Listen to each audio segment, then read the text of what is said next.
what Mamdani did was to address the core of what affects everybody that's struggling right now. And believe me, there are over 60% of Americans that are struggling, that are concerned about their economic well-being.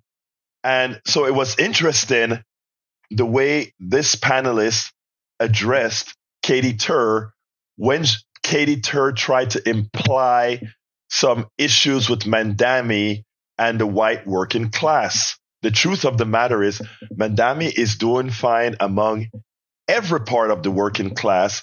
And one of the reasons why is he's not trying to segment or somehow at the expense of all the other working class, put a preference to the things that many in that other set is looking for. I want you to listen to this. It's a very, very important and poignant statement coming out of the panelists, but it's something that many need to hear. Check this out. We'll take it on the other side. One of the reasons I brought up the exit polling on Mamdani's, I guess, more working class support, white voters without a college degree, voters who make under $30,000 a year, moderates, and independents. Because I wonder if the Democratic Party sees Mamdani, who is really a genuinely singular figure in the party right now. He is enthusiastic. He inspires in a way that nobody has been able to do so in a long time since really Barack Obama. Bernie Sanders, you could argue, but broadly.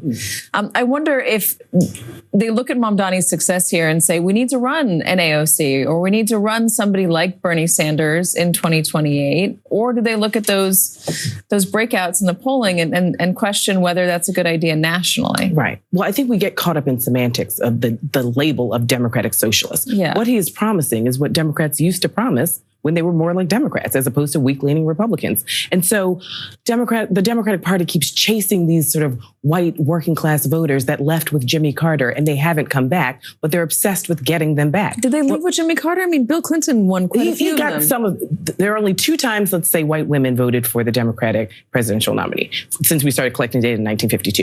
In 1964 with LBJ, 1996 was Bill Clinton. Every other time, white women voted with white men for the Republican Party. Like, that's just what the data says. So we keep chasing these sort of white voters. But what Mamdani showed, he's like, well, they're there, and let's not ignore them. However, have we asked South Asians? Have we asked East Asians? Completely underpolled. Have we talked to Latinos and the diverse group of Black Americans? I wrote a book called Black Ethnics. Have we talked to Africans and Caribbeans and Black Americans? Have we looked at the over 1 million Muslims who are in New York City and growing throughout our country? So there is this beauty of immigration and like the fabric of the nation that extends well beyond just New York. And there are a lot of communities that I think other candidates can look to as opposed to chasing working class. All right, I want to talk about this more, but I've run out of time. So yeah, Christina Greer nailed it. The truth of the matter is, if you want success, economic success, populist success, success in attracting absolutely all possible demographics. And again, I think the idea, it's sad that we still have to look at things many times demographically, racially, etc. But, well, when you have a plutocracy that has to racialize a society to survive, you have to develop techniques to beat it. And guess what? Mamdani did that. I know everybody looks at the elections in Virginia and New Jersey, Spanberger and the other woman.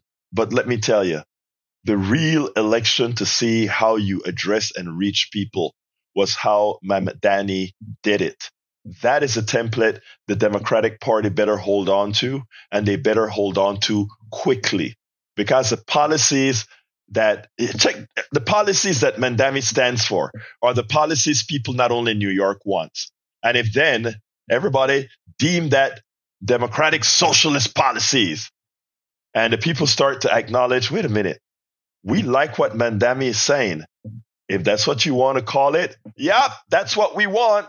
They may actually turn the tide faster than all of us who are doing the education can accomplish, because again, they are doing the work for Mamdani.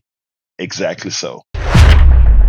All of of our country's problems, from polarization to ignorance on domestic and international issues to a complete misunderstanding of our economic and healthcare systems, are a direct result of a derelict mainstream media that too often bend over backwards to support corporate or bought politicians' wants as opposed to the people's needs for real information to make their lives better. Independent media is the only solution to inform truthfully and factually. Why?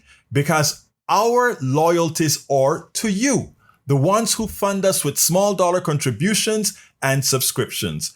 Please consider supporting our independent media platforms by subscribing to our Egberto Off the Record newsletter at politicsdoneright.com/newsletter. Again, that is politicsdoneright.com/newsletter. It's an investment that pays incalculable dividends.